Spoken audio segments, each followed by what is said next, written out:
Imaginez, il est 23h42, un mardi soir parfaitement ordinaire.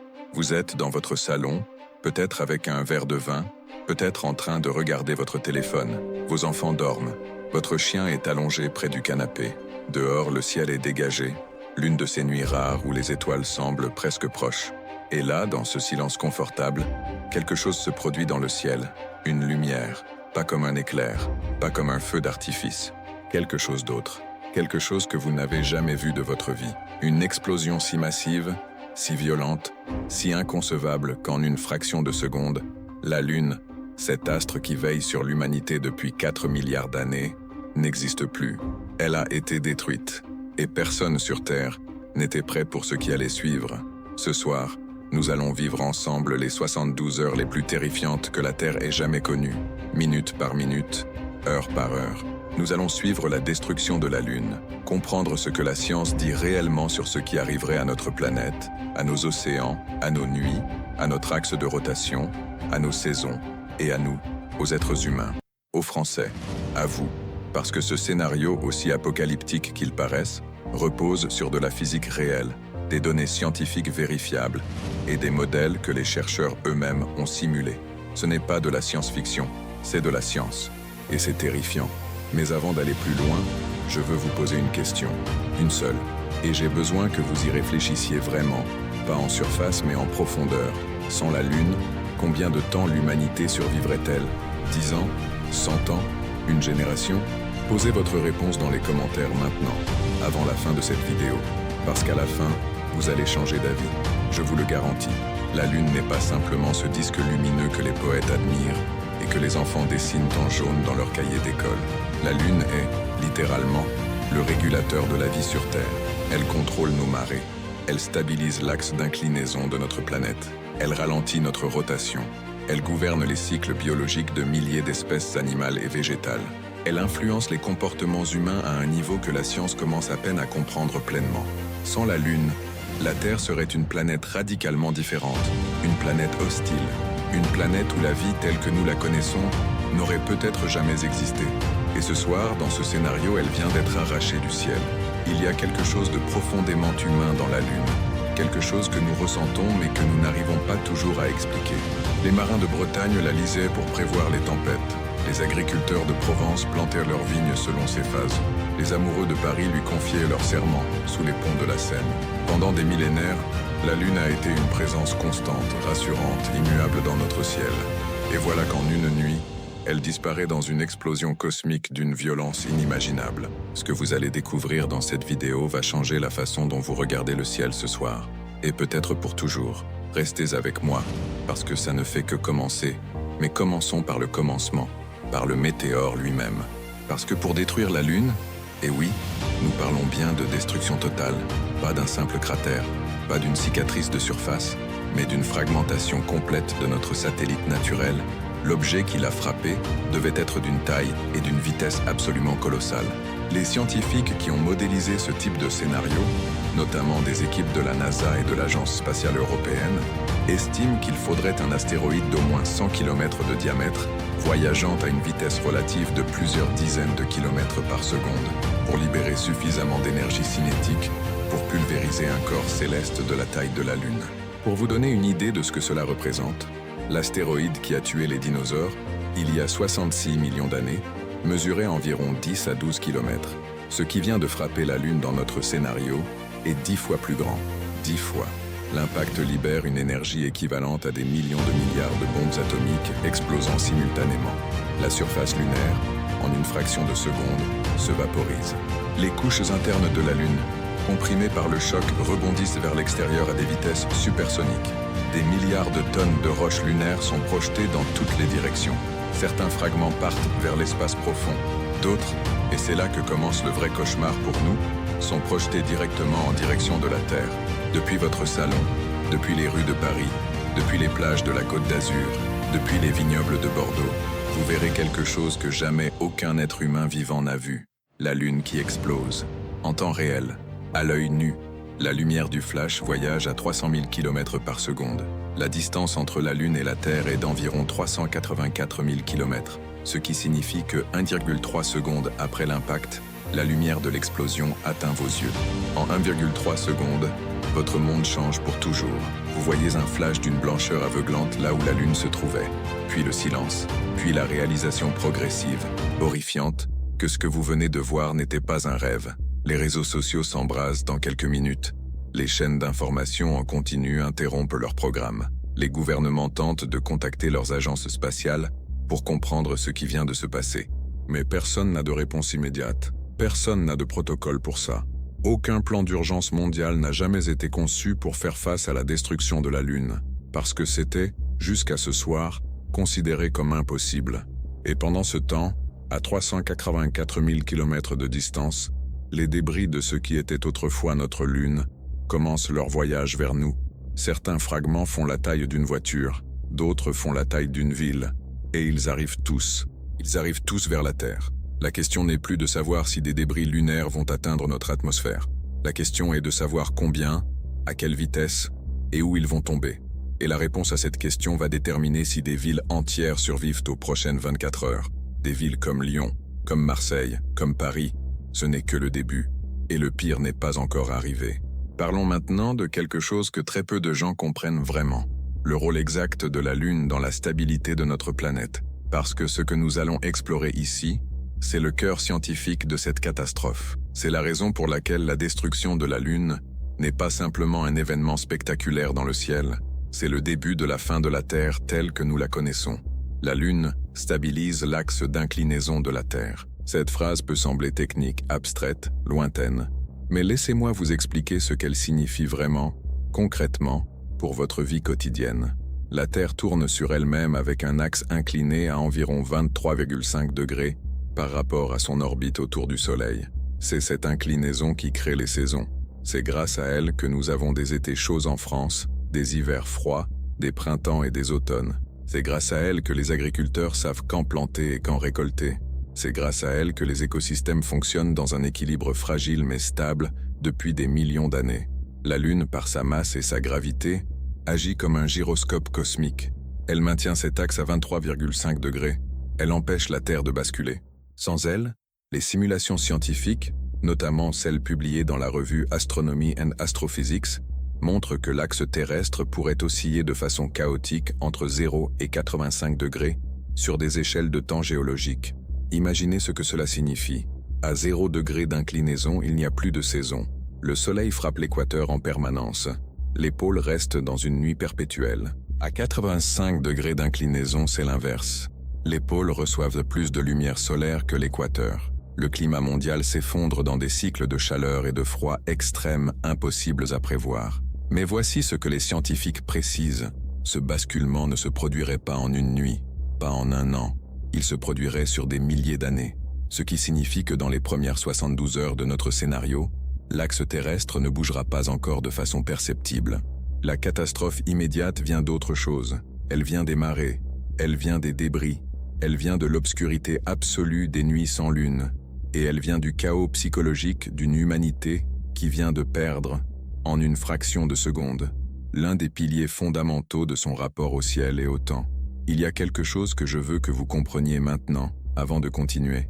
Quelque chose d'important. La Lune ralentit également la rotation de la Terre. Grâce à l'interaction gravitationnelle entre la Terre et la Lune, ce qu'on appelle le couplage des marées, notre planète tourne de plus en plus lentement au fil des millénaires. Aujourd'hui, une journée terrestre dure 24 heures. Il y a 4 milliards d'années, quand la Lune venait de se former, une journée terrestre durait environ 6 heures. La Lune a littéralement allongé nos journées. Sans elle, ce processus de freinage s'arrête. La Terre ne redeviendra pas soudainement une planète à journée de 6 heures du jour au lendemain. Ce processus est trop lent pour être ressenti en 72 heures. Mais à très long terme, sans la Lune, la rotation terrestre se stabiliserait à un niveau différent, avec des conséquences profondes sur les vents, les courants océaniques et le climat global. Ce que vous devez retenir de ce mini-bloc, c'est simple. La Lune n'est pas un accessoire décoratif de notre ciel. C'est un mécanisme de régulation planétaire. Et ce mécanisme vient d'être brisé. Revenons à notre scénario. Il est maintenant 00h30. 48 minutes se sont écoulées depuis l'impact. Les premières informations commencent à circuler sur les chaînes d'information mondiales. Les images de l'explosion lunaire, capturés par des milliers de téléphones et de caméras de surveillance partout dans le monde, envahissent les réseaux sociaux. Certains croient encore à un canular. D'autres ont déjà compris. Les astronomes et les astrophysiciens, réveillés en urgence dans leurs observatoires, confirment l'irréparable. La Lune n'existe plus en tant qu'objet unique. Elle est désormais un champ de débris en orbite autour de la Terre. Et c'est là que commence la deuxième catastrophe. Parce qu'un champ de débris en orbite terrestre, ce n'est pas simplement un spectacle cosmique. C'est une menace existentielle directe.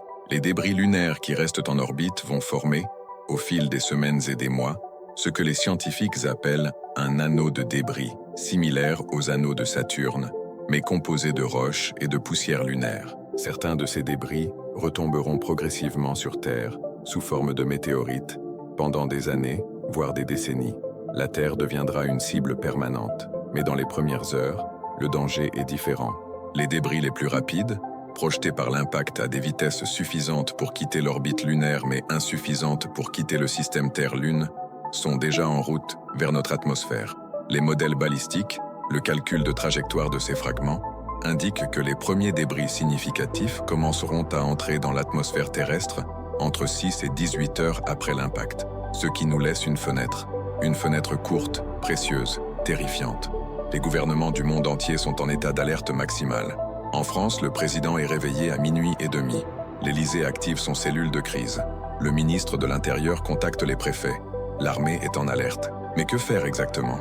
Il n'existe aucun plan d'évacuation pour une pluie de débris lunaires. Aucun bunker n'a été construit pour ça. Aucun système de défense antimissile n'est capable d'intercepter des milliers de fragments rocheux de taille variable tombant simultanément sur la planète entière. Pour la première fois depuis la Seconde Guerre mondiale, les dirigeants français réalisent qu'ils font face à une menace qu'ils ne peuvent pas contrôler. Une menace qu'ils ne peuvent pas arrêter. Dans les rues, la panique commence à s'installer. Pas encore l'hystérie totale. Les gens sont encore sous le choc de ce qu'ils ont vu dans le ciel. Mais dans les supermarchés ouverts 24h24, les rayons commencent à se vider. L'eau, les conserves, les piles, les lampes torches, tout disparaît en moins d'une heure.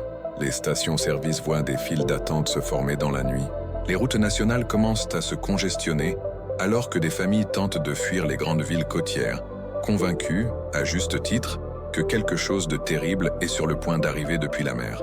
Parce que voilà ce que personne n'a encore réalisé dans la panique générale. Voilà ce que les scientifiques sont en train de calculer frénétiquement dans leur laboratoire à cette heure précise. Sans la Lune, les marées vont changer, radicalement, immédiatement. Et les conséquences pour les zones côtières françaises vont être catastrophiques dès les premières heures. La mer va se comporter d'une façon que personne, ni les marins, ni les ingénieurs des digues, ni les météorologues, n'a jamais vue. Et personne n'est prêt. Les marées. Parlons-en maintenant parce que c'est l'un des impacts les plus immédiats et les plus dévastateurs de la destruction de la Lune. Pour comprendre ce qui va se passer sur nos côtes dans les prochaines heures, il faut d'abord comprendre comment les marées fonctionnent. Et c'est plus fascinant et plus terrifiant que vous ne l'imaginez.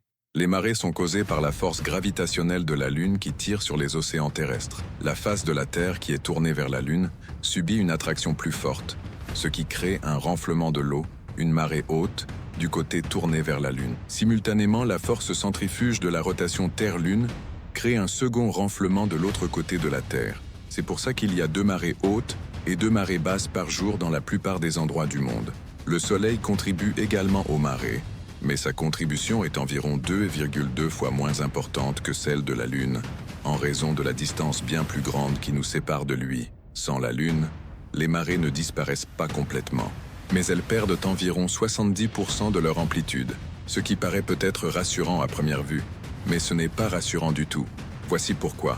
Les digues, les infrastructures portuaires, les systèmes d'écluses, les centrales marémotrices, comme la célèbre usine marémotrice de la Rance en Bretagne, l'une des plus grandes au monde, ont toutes été conçues et calibrées pour les marées actuelles. Des marées qui varient de façon prévisible, dans des amplitudes connues, selon des cycles précis.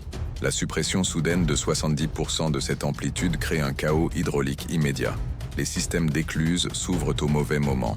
Les ports se retrouvent avec des niveaux d'eau inattendus. Les bateaux qui étaient amarrés se retrouvent soit coincés sur le fond, soit dérivant de façon incontrôlée.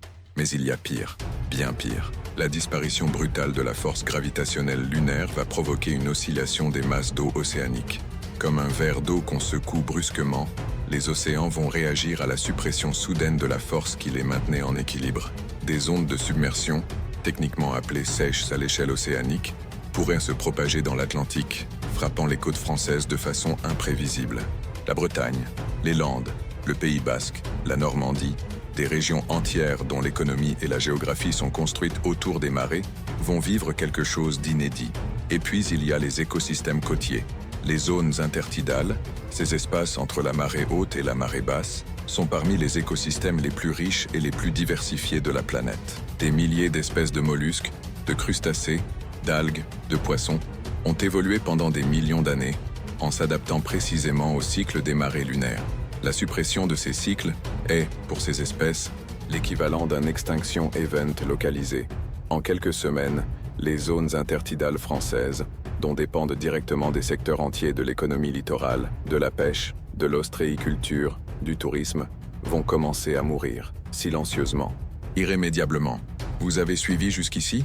Bien, parce que ce que je viens de vous décrire, le flash dans le ciel, les débris en route, le chaos des marées, l'oscillation des océans, tout ça, c'est ce qui se passe dans les 2 premières heures.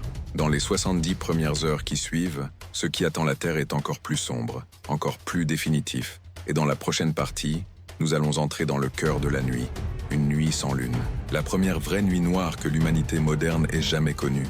Et ce que cette obscurité va faire à nos cerveaux, à nos comportements, à notre société, vous n'êtes pas prêts pour ça. Il est maintenant 3 heures du matin. 1h30 s'est écoulée depuis l'impact. La France ne dort plus. Personne ne dort. Dans les appartements parisiens, les lumières sont allumées à toutes les fenêtres. Les familles sont réunies dans leurs salons, les télévisions allumées sur toutes les chaînes d'information, les téléphones qui sonnent sans arrêt, les grands-parents appellent leurs enfants, les enfants appellent leurs parents, les amis s'envoient des messages pour savoir si tout le monde va bien. Il y a dans l'air quelque chose que les psychologues appellent une rupture de la réalité collective. Ce moment où un événement est si énorme, si impossible, que le cerveau humain refuse d'abord de l'accepter pleinement. Les gens parlent, mais ils ne réalisent pas encore vraiment. Ils regardent le ciel par la fenêtre et ils cherchent la lune, par réflexe, par habitude. Et quand ils ne la trouvent pas, quelque chose dans leur cerveau se brise doucement, silencieusement. Voici quelque chose que peu de gens savent. La lune est présente dans la culture humaine depuis que l'Homo sapiens existe. Les premières représentations de la lune dans l'art rupestre datent de plus de 30 000 ans. Les premiers calendriers de l'humanité étaient des calendriers lunaires. Le mot « mois » vient directement du mot « lune » dans presque toutes les langues indo-européennes. En français, « mois » et « lune » partagent la même racine latine, « mensis » et « luna ». La lune n'est pas seulement un objet astronomique pour l'être humain, elle est une ancre psychologique, une constante rassurante dans un univers chaotique. Et cette nuit, cette ancre a été arrachée, et les êtres humains, tous les êtres humains, sur tous les continents, commencent à ressentir, sans pouvoir encore le formuler clairement, une forme de deuil cosmique, la perte de quelque chose d'irremplaçable, de quelque chose d'éternel qui ne l'était finalement pas. Les premières études psychologiques réalisées après des catastrophes naturelles majeures, tsunamis, tremblements de terre, éruptions volcaniques, montrent que les 2 premières heures sont généralement caractérisées par un état de stupeur collective. Les gens agissent, mais de façon automatique. Ils appellent, ils regardent, ils bougent, mais leur cerveau n'a pas encore intégré la réalité de ce qui s'est passé. C'est ce qui se passe en ce moment dans toute la France et dans tout le monde. Des villes de Bretagne aux banlieues de Paris, des alpages savoyards aux plages de la Côte d'Azur, la France entière est éveillée, debout, les yeux ouverts, en état de choc silencieux. Mais pendant que l'humanité traite son traumatisme, la physique, elle, ne s'arrête pas. Elle n'attend pas, elle ne console pas, elle continue, inexorable, implacable, indifférente à la douleur humaine. Et à 3 heures du matin, la physique est en train de préparer la prochaine vague de catastrophes. Les débris lunaires les plus rapides, se projeter à des vitesses de plusieurs kilomètres par seconde lors de l'explosion, ont maintenant parcouru une fraction significative de la distance qui sépare l'ancienne position de la Lune de la Terre.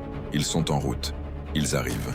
Et les télescopes des observatoires du monde entier les suivent en temps réel, calculant leur trajectoire, estimant leur zone d'impact potentiel, dans une course contre la montre que personne ne peut véritablement gagner.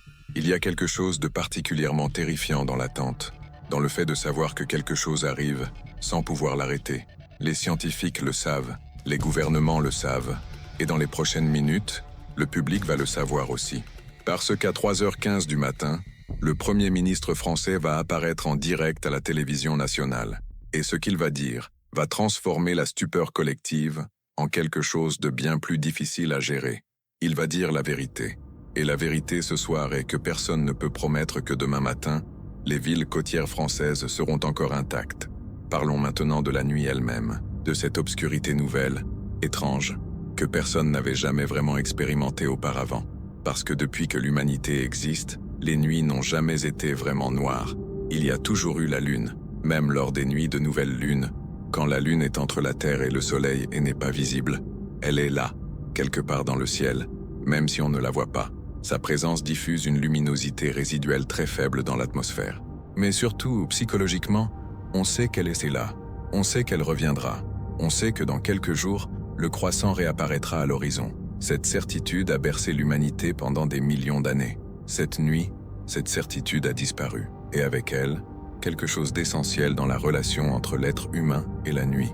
Voici un fait scientifique que la plupart des gens ignorent. La Lune, même en phase de pleine Lune, ne fournit qu'environ 0,1 à 0,3 lux de luminosité, une infime fraction de la lumière du jour, qui est d'environ 100 000 lux. En termes purement physiques, les nuits humaines n'étaient déjà pas très lumineuses grâce à la Lune. Mais voici ce que ce chiffre ne capture pas, l'effet psychologique de cette lumière. La Lune illumine suffisamment pour que l'œil humain puisse s'adapter et percevoir les formes, les ombres, les contours. Elle crée une ambiance, elle oriente, elle rassure. Sans elle, les nuits sont d'une noirceur qualitativement différente, plus profonde, plus oppressante, plus hostile.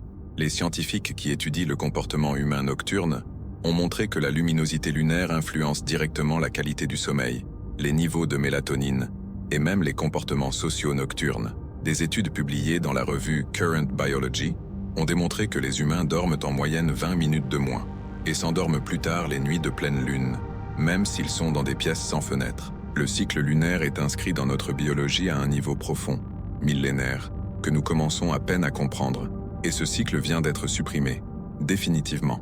Dans les campagnes françaises, loin des lumières de la ville, la différence est immédiatement palpable. Des agriculteurs qui se levaient à 5 heures du matin pour surveiller leur culture, des éleveurs qui sortèrent la nuit pour vérifier leurs troupeaux, des chasseurs qui connaissaient chaque ombre de leur forêt sous la lumière de la lune, tous ces gens découvrent ce soir une obscurité qu'ils n'avaient jamais connue. Une obscurité totale. Une obscurité où la main tendue devant le visage disparaît dans le noir. Une obscurité qui fait réaliser viscéralement à quel point la lune était présente dans leur vie quotidienne sans qu'ils s'en rendent jamais vraiment compte. Pour les animaux nocturnes, c'est encore pire. Les loups qui hurlent à la lune ne le font pas par romantisme. C'est un comportement de communication sociale lié au cycle lunaire. Les oiseaux migrateurs utilisent la Lune comme repère de navigation. Les coraux des mers tropicales synchronisent leur reproduction avec les cycles lunaires. Les vers marins du Pacifique se reproduisent exclusivement lors de certaines phases de la Lune. Des centaines d'espèces animales ont des comportements biologiques fondamentaux directement liés à la présence et aux phases de la Lune. Cette nuit, ces comportements entrent en confusion. Les signaux biologiques ne correspondent plus à la réalité environnementale. Et sur le long terme, sur des semaines, des mois, des années, cette confusion va s'accumuler en une crise écologique silencieuse, mais catastrophique, dont nous sommes à peine capables de mesurer l'amplitude aujourd'hui. Mais pour l'instant, dans l'immédiat, dans cette nuit du premier jour sans lune, il y a autre chose. Quelque chose qui tombe du ciel et qui brille. Il est 4h45 du matin. Le ciel à l'est commence à montrer les premiers signes très ténus de l'aube. Mais ce n'est pas l'aube qui illumine l'horizon en ce moment. Ce sont des météores. Les premiers débris lunaires significatifs viennent d'entrer dans l'atmosphère terrestre, et le spectacle est simultanément le plus beau et le plus terrifiant que l'humanité ait jamais vu.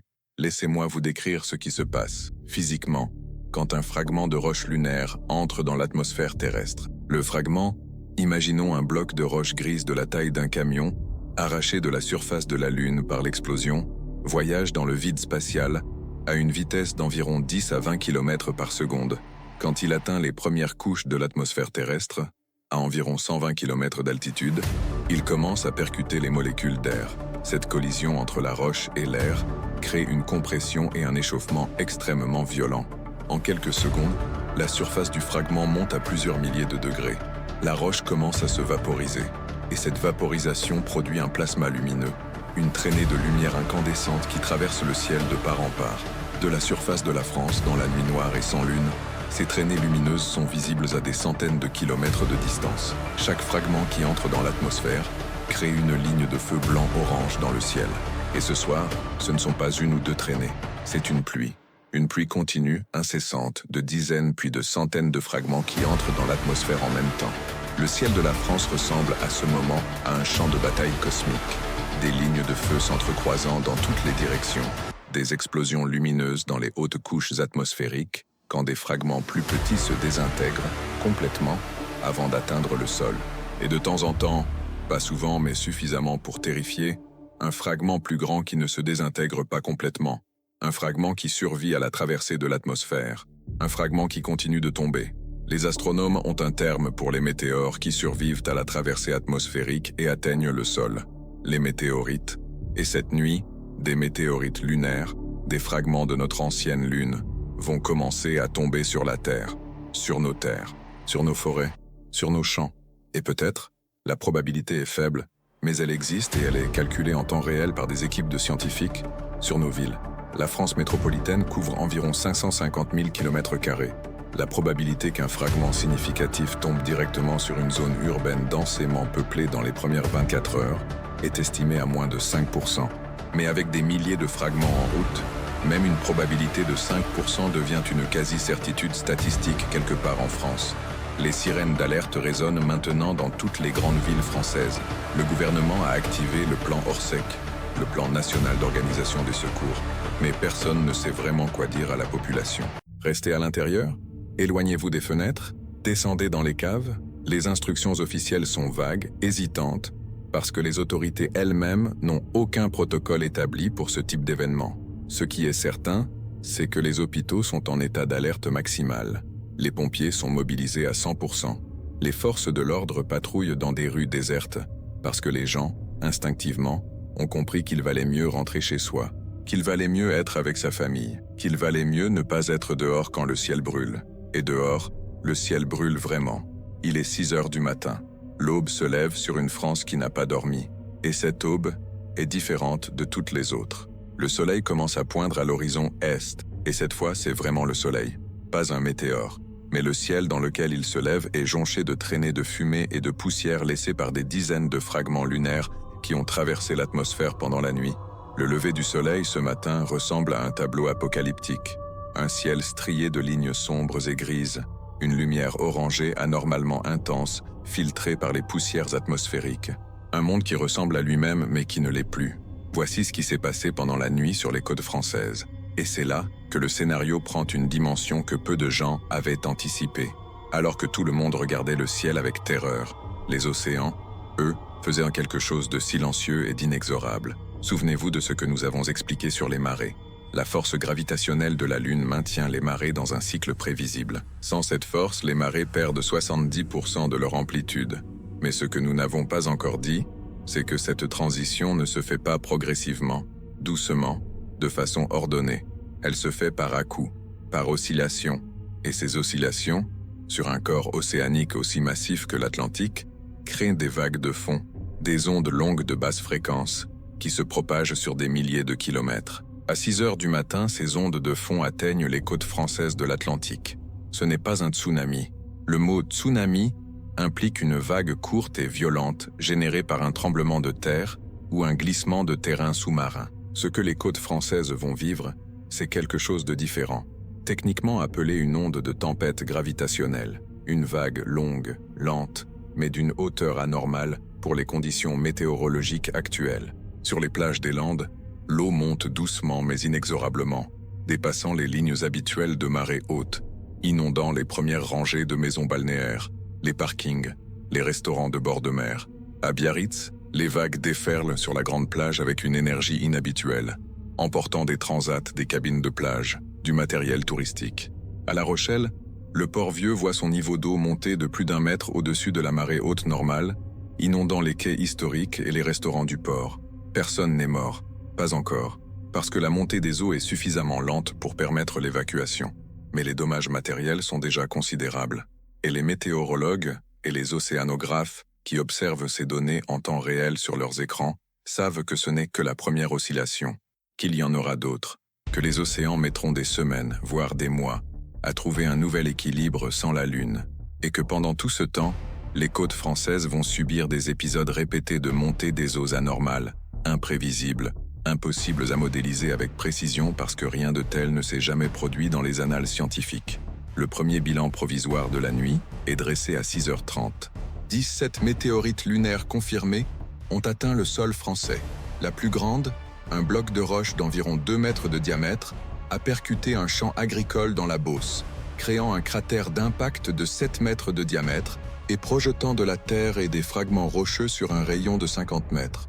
Aucune victime directe, mais 3 blessés légers, parmi des curieux qui s'étaient approchés trop près d'un impact précédent. 4 incendies de forêt ont été déclenchés par des impacts dans les Landes et en Provence. Les pompiers luttent pour les contrôler dans une nuit sans visibilité lunaire, avec des équipements non conçus pour gérer simultanément des dizaines de foyers d'incendie d'origine extraterrestre. Et ce n'est que le début. La deuxième vague de débris, les fragments plus lents, plus massifs, qui ont quitté l'orbite lunaire avec moins d'énergie initiale mais qui compensent en taille ce qu'ils perdent en vitesse, est estimée à moins de 18 heures, et certains de ces fragments font la taille d'un immeuble. Voici maintenant quelque chose que je veux que vous compreniez profondément, parce que c'est l'un des aspects les plus fascinants et les moins connus de toute cette catastrophe. Je veux vous parler de la lumière du Soleil, et de ce que la destruction de la Lune va faire, à long terme, à la façon dont la lumière arrive sur Terre. Dans les jours et les semaines qui suivent l'impact, les milliards de tonnes de poussière lunaire projetées dans l'espace par l'explosion vont commencer à se disperser dans différentes régions de l'espace proche de la Terre. Une partie de cette poussière va entrer dans notre atmosphère et y rester en suspension pendant des mois, voire des années. Ce phénomène n'est pas sans précédent terrestre. Les grandes éruptions volcaniques, comme celle du Pinatubo aux Philippines en 1991, ont injecté suffisamment de particules dans la stratosphère pour réduire la température moyenne mondiale de 0,5 degrés pendant plus d'1 an, ce qu'on appelle un hiver volcanique. Mais l'ampleur de ce que la destruction de la Lune va provoquer dépasse de très loin n'importe quelle éruption volcanique de l'histoire humaine. La quantité de poussière et de débris fins injectés dans l'atmosphère terrestre pourrait provoquer ce que les scientifiques appellent un hiver d'impact, une réduction significative de l'ensoleillement mondial pendant une période pouvant aller de plusieurs mois à plusieurs années. Les températures mondiales pourraient baisser, les précipitations pourraient se réorganiser, les saisons, déjà fragilisées par la perte du stabilisateur lunaire, seraient en plus perturbées par ce voile de poussière cosmique qui filtre la lumière solaire. Pour la France, pays agricole par excellence dont les vignobles de Bourgogne et de Bordeaux sont parmi les plus célèbres du monde, dont les céréales de la Beauce nourrissent une bonne partie de l'Europe, dont les élevages de Normandie produisent des millions de litres de lait, les conséquences agricoles d'un hiver d'impact sont potentiellement catastrophiques. Les cultures ont besoin de lumière solaire. Les cycles de végétation sont calibrés sur des millénaires de stabilité climatique. Une réduction même modeste de l'ensoleillement, combinée à des températures plus basses et des précipitations perturbées, peut ruiner des récoltes entières. Et une récolte ruinée en France, c'est une crise alimentaire en France et en Europe. Mais revenons à maintenant, à ce premier matin sans lune. Il est 7 heures, le soleil est levé, et pour la première fois depuis des millions d'années, il se lève dans un ciel où la lune n'existe plus. Les Français qui regardent par leurs fenêtres voient un monde qui ressemble encore au leur, les mêmes rues, les mêmes bâtiments, les mêmes arbres. Mais quelque chose est fondamentalement différent, quelque chose que vous ressentez avant même de pouvoir le formuler. L'absence, cette présence si familière, si constante, si évidente qu'on ne la remarquait jamais, cette présence manque maintenant, et son absence pèse. Elle pèse comme quelque chose d'irréparable. Les psychologues vont appeler ça dans les semaines qui viennent le syndrome de la lune perdue, un terme qui n'existait pas hier, qui n'avait aucune raison d'exister, et qui va devenir l'une des pathologies les plus documentées de l'histoire de la psychologie humaine. Une forme de deuil collectif planétaire, un sentiment de perte cosmique que les humains n'avaient jamais eu à traverser, parce que dans toute l'histoire de l'humanité, certaines choses semblaient éternelles. Le soleil qui se lève, les étoiles qui brillent, et la lune qui veille. L'une de ces certitudes vient de disparaître pour toujours, et nous n'étions absolument pas prêts pour ça. Restez avec moi. Dans le prochain bloc, nous allons plonger dans ce que les scientifiques appellent le chaos rotatoire. ce qui commence à se passer avec l'axe de la Terre, les saisons, le temps lui-même. Et je vous garantis que ce que vous allez entendre va vous glacer le sang. Je veux que vous fassiez quelque chose pour moi maintenant. Posez ce que vous avez dans les mains. Regardez autour de vous. Regardez le plafond de votre pièce, les murs, la fenêtre. Pensez à l'heure qu'il est. Pensez au fait que vous savez exactement dans quelle saison vous êtes. Vous savez si c'est le matin ou le soir. Vous savez que dans quelques heures le soleil va se lever ou se coucher. Vous savez que dans quelques mois ce sera l'été ou l'hiver. Cette certitude, cette architecture temporelle dans laquelle toute votre vie est organisée, vous la tenez pour absolument acquise, comme tout le monde, comme l'humanité entière depuis qu'elle existe. Et cette certitude, elle repose en partie sur la Lune, sur sa présence, sur sa stabilité, sur son influence gravitationnelle millénaire sur notre planète. Maintenant, imaginez que cette architecture commence à se fissurer, lentement, imperceptiblement d'abord, puis de plus en plus vite, puis de façon incontrôlable. C'est exactement ce qui va se passer avec la Terre dans les siècles et les millénaires qui vont suivre la destruction de la Lune. Et je vais vous expliquer pourquoi, avec une précision scientifique que je veux que vous compreniez vraiment, pas superficiellement, pas vaguement, mais vraiment. Parce que c'est là que réside la vraie horreur de ce scénario.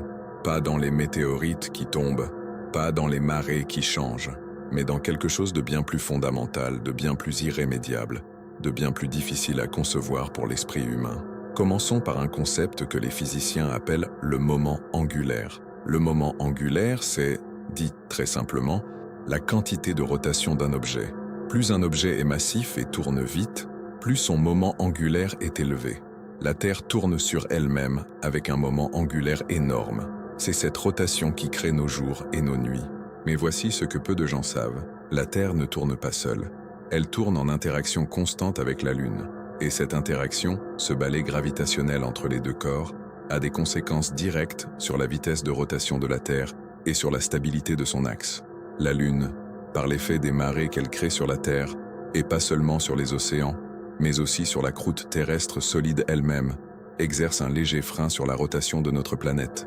Ce phénomène s'appelle la friction de marée, et il fait que la Terre tourne de plus en plus lentement au fil du temps géologique. Aujourd'hui, notre journée dure 24 heures. Il y a 4,5 milliards d'années, quand la Terre était jeune et la Lune venait de se former, une journée terrestre durait environ 6 heures. En 4,5 milliards d'années, la Lune a allongé nos journées de 6 heures à 24 heures. C'est-à-dire qu'elle a réduit notre vitesse de rotation à un quart de ce qu'elle était à l'origine. C'est colossal. Et ce processus avec la destruction de la Lune vient de s'arrêter net. La Terre ne va pas soudainement accélérer ou ralentir brusquement. Le moment angulaire de la Terre est tellement massif que même la disparition de la Lune ne le modifie pas instantanément de façon perceptible. Ce qui change, c'est que le frein est retiré, le régulateur est supprimé. Et sur des échelles de temps géologiques, des milliers, des dizaines de milliers d'années, la rotation terrestre va évoluer sans ce stabilisateur. D'autres facteurs entrent en jeu, les vents atmosphériques, les courants océaniques profonds, la convection du manteau terrestre. Tous ces phénomènes exercent de légères influences sur la rotation de la Terre. Sans la Lune pour dominer et stabiliser le système, ces influences mineures deviennent relativement plus importantes. Et leur interaction complexe et chaotique pourrait faire évoluer la durée de notre journée de façon imprévisible, sur le long terme. Mais ce n'est pas la rotation qui m'inquiète le plus ce soir. Ce qui m'inquiète, c'est l'axe de rotation de la Terre. Ces 4 mots contiennent l'une des vérités les plus importantes et les moins enseignées de la géophysique moderne. Comprenez l'axe de rotation de la Terre, et vous comprendrez pourquoi la destruction de la Lune est à très long terme beaucoup plus dévastatrice que n'importe quelle catastrophe immédiate que nous ayons décrite jusqu'ici. La Terre tourne autour du Soleil tout en tournant sur elle-même. Et elle tourne sur elle-même avec un axe qui n'est pas parfaitement vertical par rapport au plan de son orbite. Cet axe est incliné à 23,5 degrés. Cette inclinaison est la raison pour laquelle nous avons des saisons. Quand l'hémisphère nord est incliné vers le Soleil, c'est l'été en France. Quand il est incliné à l'opposé, c'est l'hiver. Sans cette inclinaison, il n'y aurait pas de saison. Il ferait la même température toute l'année en chaque point de la planète. Chaud à l'équateur, froid au pôle, et un gradient stable et prévisible entre les deux. Ce serait un monde radicalement différent, mais potentiellement habitable. Maintenant, voici le problème. Cet axe de 23,5 degrés n'est pas gravé dans le marbre cosmique. Il n'est pas fixe. Il oscille naturellement, sur un cycle d'environ 41 000 ans, ce qu'on appelle l'obliquité terrestre. L'axe de la Terre varie naturellement entre environ 22,1 et 24,5 degrés. C'est une variation relativement faible et elle contribue au cycle de Milankovitch, ces variations orbitales à longue période qui influencent les ères glaciaires sur Terre. Cette variation est lente, prévisible, et ses conséquences climatiques sont graduelles. Les écosystèmes, les espèces, les civilisations humaines ont des millénaires pour s'adapter. C'est la Lune qui maintient cette variation dans ses limites raisonnables. Sa masse, sa position, son interaction gravitationnelle avec la Terre, tout cela agit comme un gyroscope stabilisateur sur notre axe de rotation. Les simulations informatiques réalisées notamment par les astrophysiciens Jacques Lascar et ses collègues de l'Observatoire de Paris, l'un des instituts scientifiques les plus prestigieux au monde, montrent que sans la Lune, l'axe de la Terre pourrait osciller de façon chaotique entre 0 et 85 degrés, non plus sur 41 000 ans, mais beaucoup plus rapidement. Et les conséquences de ces oscillations ne ressemblent à rien de ce que la vie sur Terre a jamais connu dans son histoire récente. À 0 degré d'inclinaison, plus de saison. Le Soleil frappe l'équateur perpendiculairement toute l'année. Les tropiques deviennent des zones de chaleur extrême permanente. Les régions tempérées comme la France perdent leurs 4 saisons. La végétation, les animaux, les agriculteurs, tous devront s'adapter à un monde sans hiver et sans été. À 85 degrés d'inclinaison, c'est l'autre extrême, et il est encore pire. Les pôles se retrouvent pratiquement dans le plan de l'orbite terrestre. Pendant 6 mois de l'année, l'un des pôles reçoit en permanence la lumière directe du Soleil. Une chaleur estivale arctique permanente qui ferait fondre des quantités de glace inimaginables. Pendant les 6 autres mois, ce même pôle plonge dans une nuit polaire totale d'une froideur catastrophique. Les océans, les vents, les précipitations, tout le système climatique terrestre entrerait dans un régime d'oscillation extrême pour lesquels aucun écosystème actuel n'est préparé. Et pour la France se trouve à 46 degrés de latitude nord. À des inclinaisons axiales extrêmes, la France pourrait alternativement se retrouver dans des conditions climatiques proches de celles du Sahara, pendant les phases où l'inclinaison concentre la chaleur sur les latitudes moyennes, et dans des conditions proches de celles de la Sibérie actuelle, pendant les phases opposées, les vignobles de Bourgogne, les plages de Normandie, les montagnes des Alpes. Tout ce qui définit la géographie climatique et culturelle de la France serait remis en question. Non pas demain, non pas dans 10 ans, mais sur des échelles de temps géologiques qui pourraient commencer à avoir des effets perceptibles en quelques milliers d'années, ce qui, à l'échelle de l'histoire humaine, n'est pas si long. Votre arrière-petit-enfant connaîtra peut-être une France méconnaissable. Et tout ça, à cause de cette nuit. Mais revenons au présent, parce que je ne veux pas que vous pensiez que cette catastrophe est lointaine, abstraite, réservée à des générations futures hypothétiques.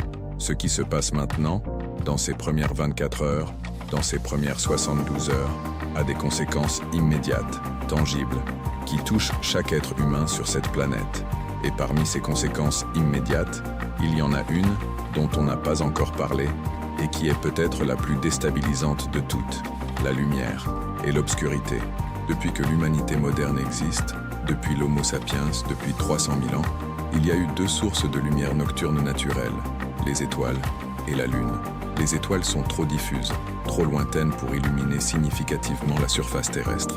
La Lune, elle, était notre lampe nocturne, notre guide dans l'obscurité, notre repère dans le ciel noir. Les civilisations antiques organisaient leurs fêtes, leurs guerres, leurs récoltes, leur navigation en fonction des phases lunaires.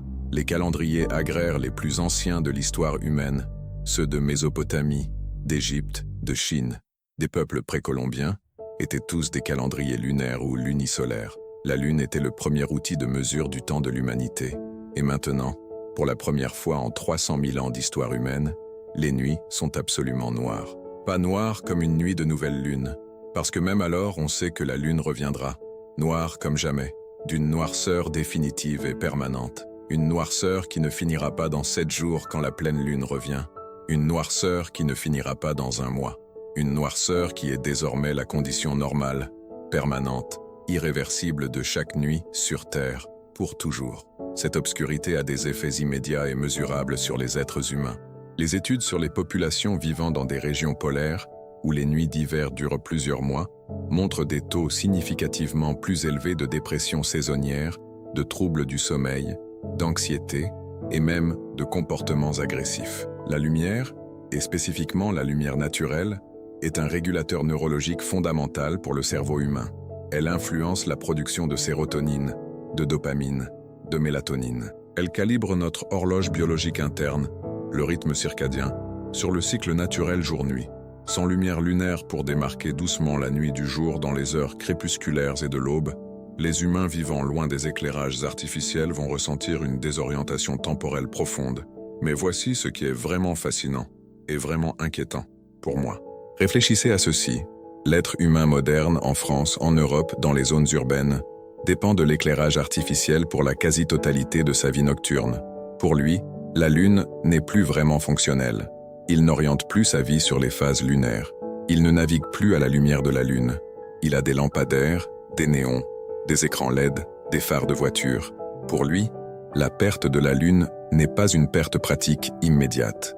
C'est une perte symbolique, psychologique, culturelle, et c'est peut-être la plus douloureuse des deux, parce que les humains peuvent s'adapter à des inconvénients pratiques, mais ils ont beaucoup plus de mal à s'adapter à la perte de quelque chose d'essentiel à leur identité, à leur rapport au cosmos, à leur sentiment d'appartenir à quelque chose de plus grand qu'eux. La Lune nous rappelait, chaque nuit, que nous faisions partie d'un système solaire, que la Terre n'était pas seule dans le ciel, que quelque chose veillait au-dessus de nos têtes, impassible, éternel, rassurant dans son immuabilité. Ce quelque chose n'est plus là, et les humains, partout sur la planète, vont devoir apprendre à vivre avec ce ciel vide, avec cette absence, avec ce trou dans le cosmos que rien ne pourra jamais combler. Posez votre question dans les commentaires. Est-ce que vous pensez que l'humanité pourrait psychologiquement survivre à la perte permanente de la Lune? Je veux vraiment savoir ce que vous en pensez. Il est maintenant midi, 12 heures après l'impact. La France essaie de fonctionner. Les écoles sont fermées. La plupart des entreprises ont demandé à leurs employés de rester chez eux. Les transports en commun fonctionnent de façon réduite. Les supermarchés qui ont rouvert sont sous haute surveillance policière pour éviter les débordements. Le gouvernement a déclaré l'état d'urgence national, le premier depuis les attentats terroristes de 2015, et dans les laboratoires, les universités, les instituts de recherche de tout le pays, des milliers de scientifiques travaillant d'arrache-pied pour essayer de comprendre, de modéliser, de prévoir ce qui va se passer dans les prochaines heures, les prochains jours, les prochains mois. Parlons maintenant de quelque chose d'extraordinairement important que nous n'avons pas encore abordé, la translocation de la lumière, ce que la destruction de la Lune va faire, concrètement, à la façon dont nous percevons le jour et la nuit, au-delà de la simple obscurité nocturne. Parce que la Lune ne se contente pas d'illuminer la nuit. Elle joue également un rôle dans la réflexion et la distribution de la lumière solaire dans notre atmosphère, d'une façon très spécifique et très subtile. La Lune réfléchit environ 12% de la lumière solaire qu'elle reçoit vers la Terre. Cette lumière réfléchie, qu'on appelle la lumière lunaire ou lumière de Lune, a une qualité spectrale légèrement différente de la lumière solaire directe. Elle est légèrement plus froide en termes de couleur, légèrement décalée vers le bleu par rapport à la lumière solaire directe.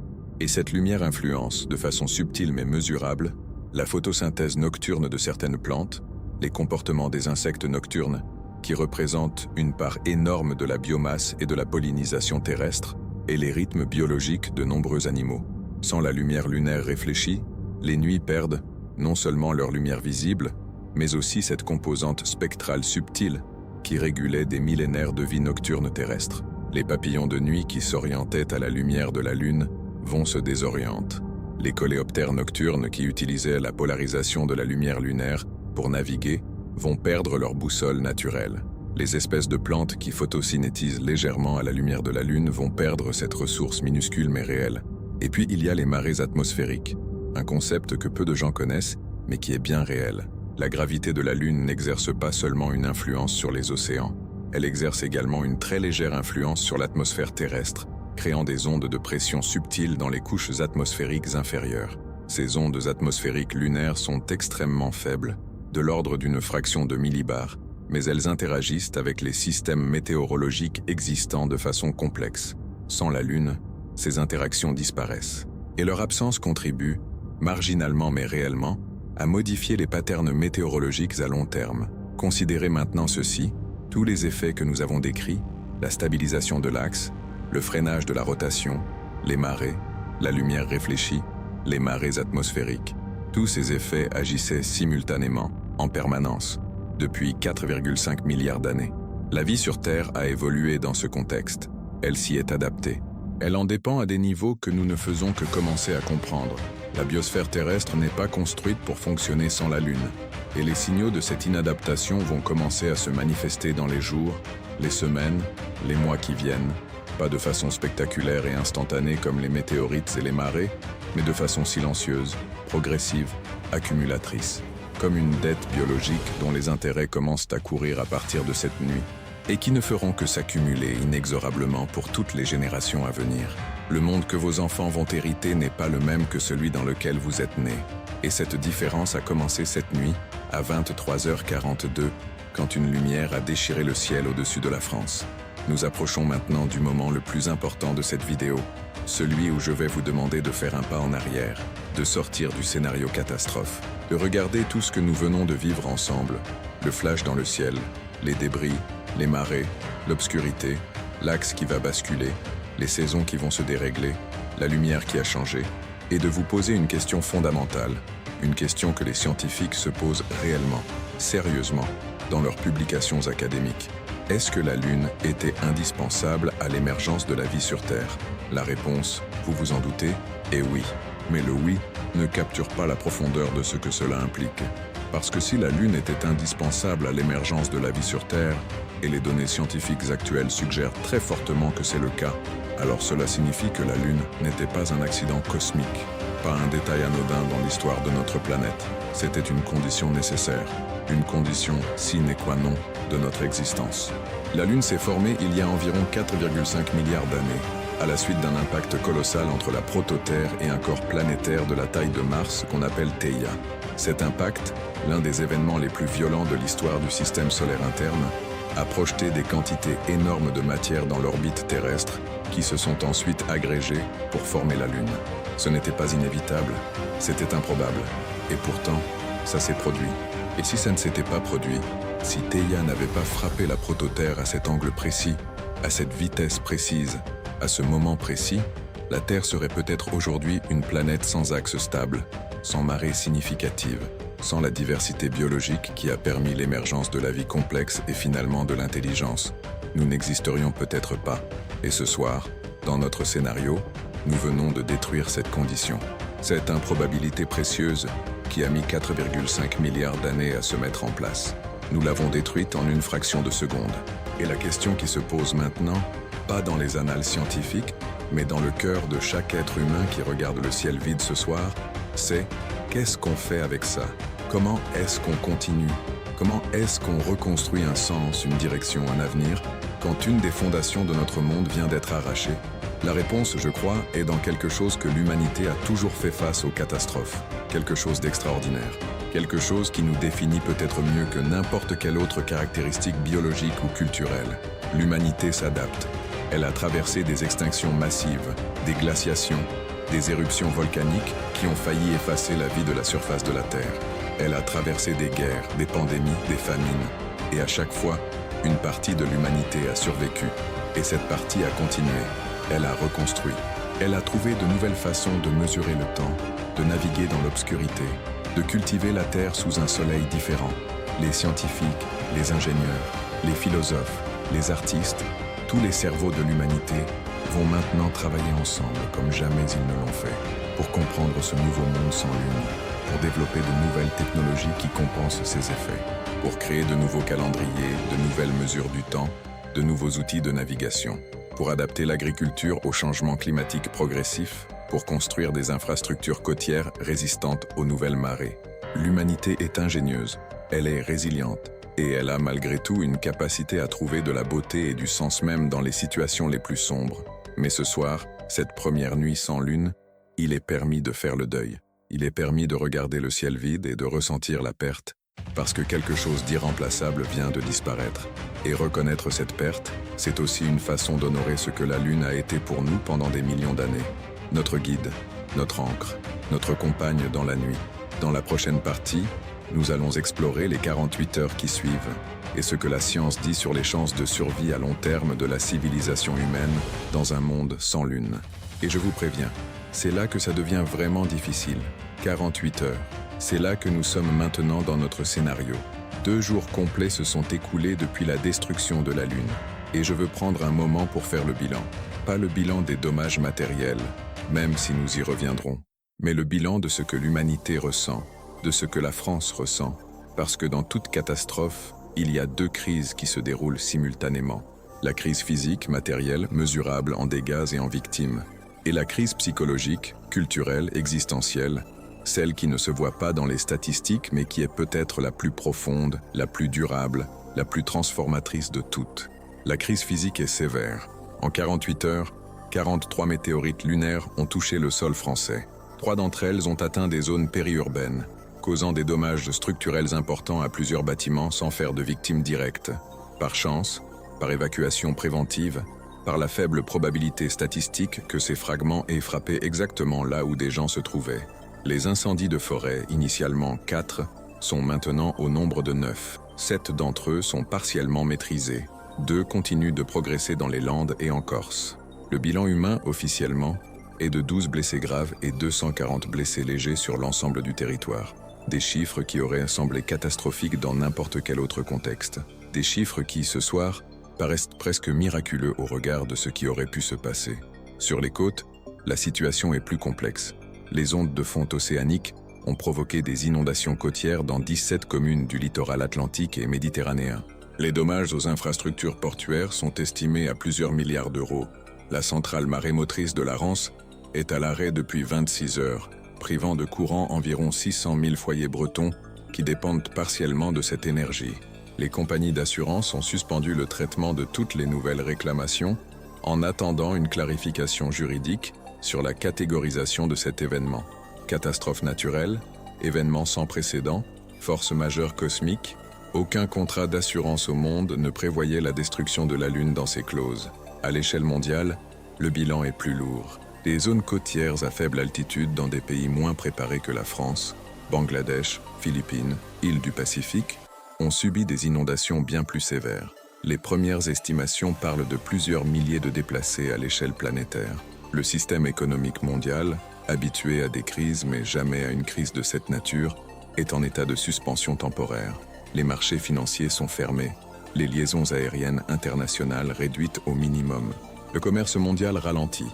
Personne ne sait encore comment évaluer les conséquences économiques à long terme de la destruction d'un satellite naturel, parce que personne n'avait de modèle économique pour ça. Personne n'avait de précédent. Personne n'avait imaginé que ce serait nécessaire. Et pourtant, quelque chose d'étonnant s'est également produit en ces 48 heures. Quelque chose que les sociologues et les psychologues notent avec surprise dans leurs premières observations de terrain. Dans les rues de Paris, de Lyon, de Marseille, dans les villages de Bretagne et de Provence, les gens se sont rapprochés. Ils ont partagé. Ils ont ouvert leurs maisons aux voisins qui n'avaient plus d'électricité. Ils ont organisé des collectes pour les zones côtières inondées. Ils ont spontanément, sans instruction gouvernementale, formé des réseaux d'entraide. Des inconnus qui ne s'étaient jamais parlé ont passé des nuits à regarder ensemble le ciel vide, à parler de la Lune, de ce qu'elle représentait pour eux, de leurs premiers souvenirs de la regarder enfant. Comme si la perte commune avait ouvert quelque chose dans les gens, une vulnérabilité, une humanité partagée, une reconnaissance collective de ce qu'on avait toujours eu sans jamais vraiment l'apprécier. La catastrophe a fait quelque chose que peu de choses réussissent à faire dans nos sociétés modernes, fragmentées, individualisées. Elle a rappelé aux gens qu'ils étaient ensemble, sur la même planète, sous le même ciel, et désormais, sous le même ciel vide. Parlons maintenant de ce que la science dit sur l'avenir, parce que ce scénario, aussi apocalyptique qu'il soit, n'est pas une fin en soi. C'est le début d'une nouvelle réalité. Et les scientifiques, même face à l'inimaginable, continuent de faire leur travail. Ils continuent de modéliser, de calculer, de prévoir, et leurs conclusions, bien que profondément préoccupantes sur le long terme, ne sont pas synonymes d'extinction immédiate de l'espèce humaine. Pas dans les prochaines années, peut-être pas dans les prochains siècles. Voici ce que la science dit avec le plus de certitude sur les conséquences à long terme de la perte de la Lune.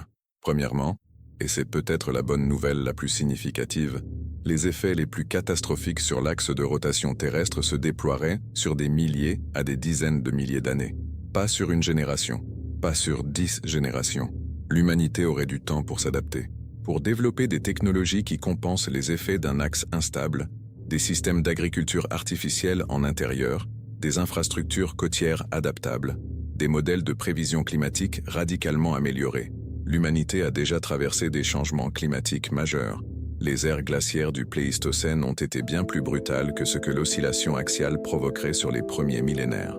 Et des populations humaines ont survécu à ces changements avec une technologie de l'âge de pierre. Avec la technologie actuelle et future, les possibilités d'adaptation sont incomparablement plus grandes. Deuxièmement, la disparition des marées lunaires, bien que déstabilisante à court terme, ne signifie pas la fin des océans ni des écosystèmes marins.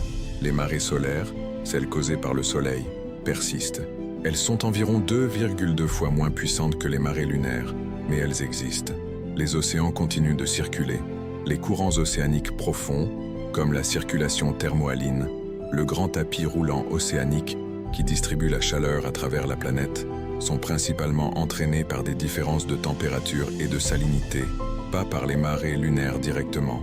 Ils seraient perturbés, mais pas arrêtés. La vie marine s'adapterait au prix de nombreuses extinctions d'espèces spécialisées, au prix d'une réorganisation profonde des écosystèmes côtiers. Mais la vie marine, dans son ensemble, ne disparaîtrait pas. Elle se transformerait. Troisièmement, et c'est un point que les scientifiques soulignent avec une certaine humilité, nous ne savons pas tout. La biosphère terrestre est d'une complexité qui dépasse nos modèles actuels. Les interactions entre espèces, entre écosystèmes, entre climat et géologie sont si nombreuses et si entrelacées que les prédictions à très long terme restent fondamentalement incertaines. Il est possible que les effets soient pires que ce que nous anticipons. Il est également possible qu'ils soient moins catastrophiques. La nature a une résilience et une capacité d'adaptation qui surprennent régulièrement les scientifiques les plus pessimistes. Quelque chose de nouveau émergerait de ce monde sans lune, quelque chose de différent, pas nécessairement meilleur, pas nécessairement viable pour nous, mais différent, et peut-être, dans certains aspects inattendus, remarquable. Ce que nous savons avec certitude, c'est ceci. Le calendrier que vous utilisez sur votre téléphone, ce découpage du temps en semaines, en mois, en années, est profondément, fondamentalement lunaire. Le mot « mois » vient de lune. La semaine de 7 jours dérive des phases lunaires. 7 jours pour chaque quart de la lune. Nos rythmes biologiques, nos cycles agricoles, nos traditions culturelles, nos fêtes religieuses, Ramadan, Pessah, calendrier chinois, calendrier hébraïque, sont tous ancrés dans le cycle lunaire de 29,5 jours. Sans la lune, tout cela doit être réinventé. Pas dans les prochaines heures, pas dans les prochains mois. Mais progressivement, au fil des années et des décennies, l'humanité devra reconstruire sa relation au temps, inventer de nouveaux calendriers, trouver de nouveaux repères cosmiques. Et cette reconstruction sera l'une des aventures intellectuelles et culturelles les plus extraordinaires de l'histoire humaine, parce que l'humanité ne fait pas que survivre aux catastrophes, elle les transforme, elle les intègre, elle en fait quelque chose. Je veux maintenant vous parler de quelque chose qui me touche profondément, quelque chose qui, au-delà de la physique et des statistiques, capture peut-être le mieux ce que la perte de la Lune signifie vraiment pour l'être humain. Je veux vous parler de la Lune dans l'art, dans la littérature, dans la musique, dans la peinture, dans la poésie.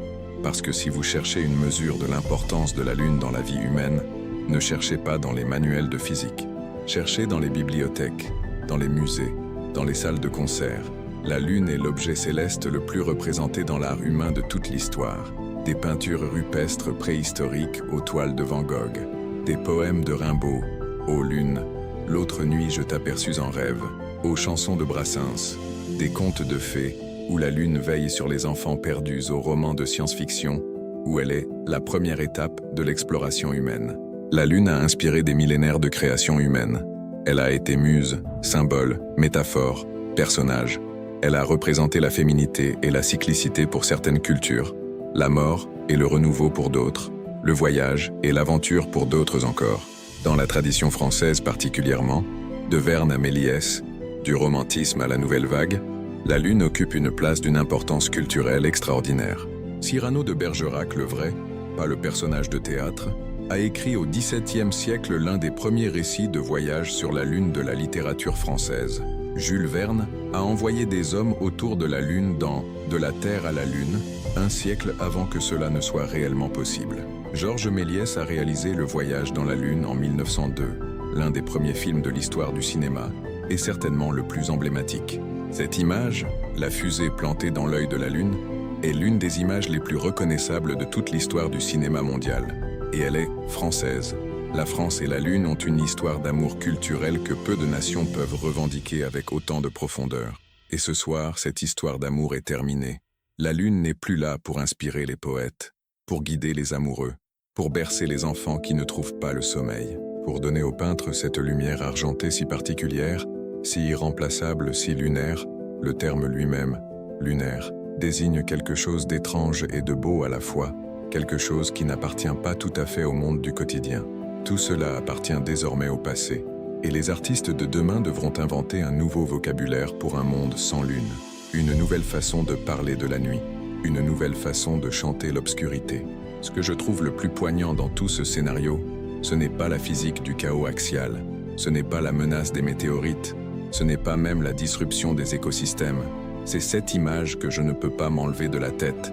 Une grand-mère bretonne, quelque part sur la côte de Finistère, qui a regardé la Lune chaque soir de sa vie pendant 80 ans, qui a appris à lire les marées grâce à elle, qui a connu les nuits de pleine lune d'une clarté suffisante pour rentrer à pied sans lanterne, qui a chanté des berceuses à ses enfants en leur montrant la lune qui brille. Cette femme, cette nuit, regarde le ciel vide. Et ce vide est, pour elle, aussi réel et aussi douloureux que la perte d'un être aimé, parce que la lune était aimée, sans que personne l'ait jamais dit aussi clairement, sans que personne l'ait jamais réalisé aussi pleinement. Elle était aimée par chaque être humain qui a jamais levé les yeux vers le ciel. Et ce soir, pour la première fois, nous le savons, parce qu'elle n'est plus là. Il y a une leçon dans ça, une leçon profonde, une leçon que je veux que vous emportiez avec vous ce soir. La leçon de ce soir n'est pas que la Lune pourrait être détruite. La probabilité qu'un objet de 100 km de diamètre frappe la Lune dans un avenir prévisible est, en réalité, extrêmement faible. Notre système solaire est aujourd'hui relativement stable. Les objets de cette taille qui naviguent à proximité de la Terre et de la Lune sont suivis, catalogués, modélisés par des agences spatiales du monde entier. Il n'existe actuellement aucun astéroïde de cette taille sur une trajectoire de collision avec la Lune dans les siècles à venir. Ce scénario est hypothétique. Il est improbable. Il est conçu pour nous faire réfléchir, pas pour nous faire peur de façon irrationnelle. La vraie leçon de ce soir est différente, et elle est, je crois, bien plus importante. La vraie leçon, c'est la prise de conscience. La prise de conscience de tout ce que nous tenons pour acquis. La Lune, nous l'avons dit, régule nos marées, stabilise notre axe, allonge nos journées, gouverne nos cycles biologiques, inspire notre art, structure notre mesure du temps. Et nous ne le savions pas, ou plutôt, nous le savions, en théorie, dans les livres de science. Mais nous ne le ressentions pas. Nous ne l'intégrions pas vraiment. La Lune était là chaque soir, silencieuse et fidèle, et nous passions devant elle comme on passe devant un mur qui soutient la maison, sans jamais penser à ce qui se passerait si ce mur disparaissait. Combien d'autres choses dans notre vie ressemblent à la Lune? Combien de présences invisibles, d'influences silencieuses, de stabilisateurs cachés soutiennent notre existence quotidienne sans que nous le remarquions? La qualité de l'air que nous respirons, la pureté de l'eau dans nos rivières, la diversité des insectes qui pollinisent de nos cultures, la stabilité du climat qui permet à nos agriculteurs de planifier, la santé des forêts qui régulent nos températures et absorbent notre carbone. Ces systèmes naturels fonctionnent silencieusement depuis des millions d'années. Nous les avons reçus en héritage, nous les utilisons et nous les menaçons progressivement par nos activités, sans toujours mesurer à quel point notre existence en dépend fondamentalement.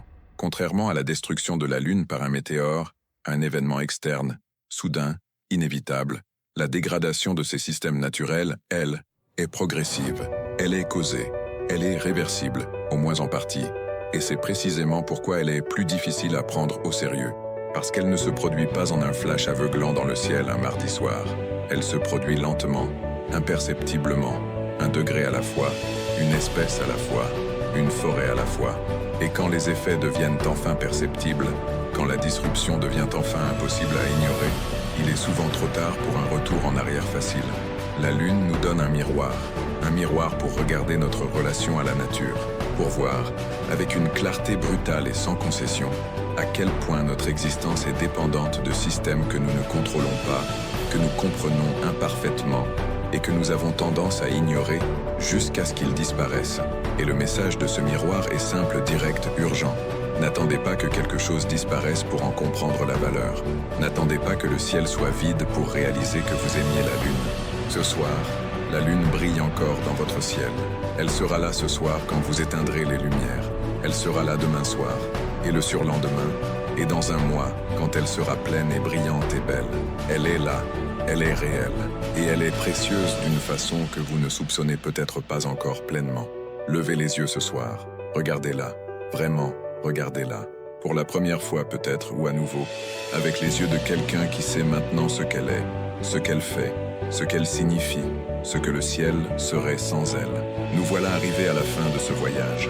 Un voyage de 72 heures hypothétiques qui, j'espère, vous a appris quelque chose de réel, quelque chose de vrai, quelque chose que vous ne saviez peut-être pas avant d'appuyer sur play ce soir, ou que vous saviez vaguement mais que vous n'aviez jamais ressenti vraiment, viscéralement, dans votre corps et dans votre cœur.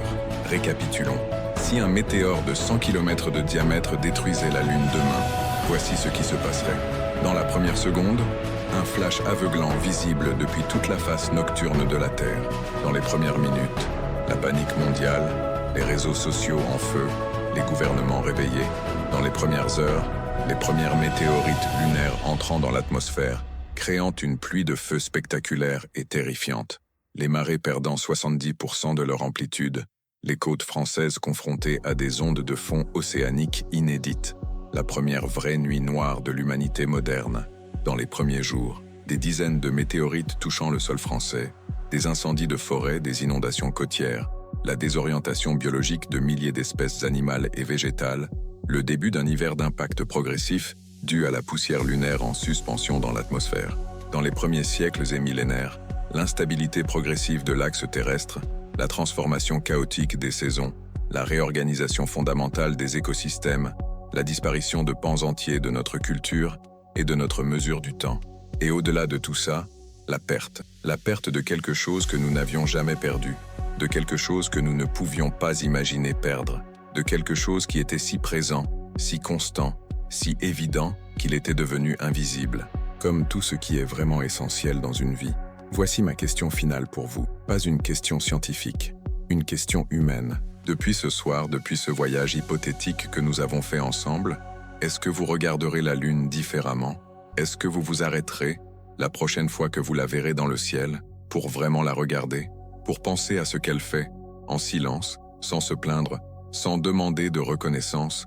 Depuis 4,5 milliards d'années, elle stabilise votre axe, elle règle vos marées, elle allonge vos journées, elle guide les migrations, elle synchronise les reproductions, elle inspire les poètes, et elle éclaire vos nuits depuis que votre espèce existe. Elle mérite qu'on la regarde, elle mérite qu'on la remarque.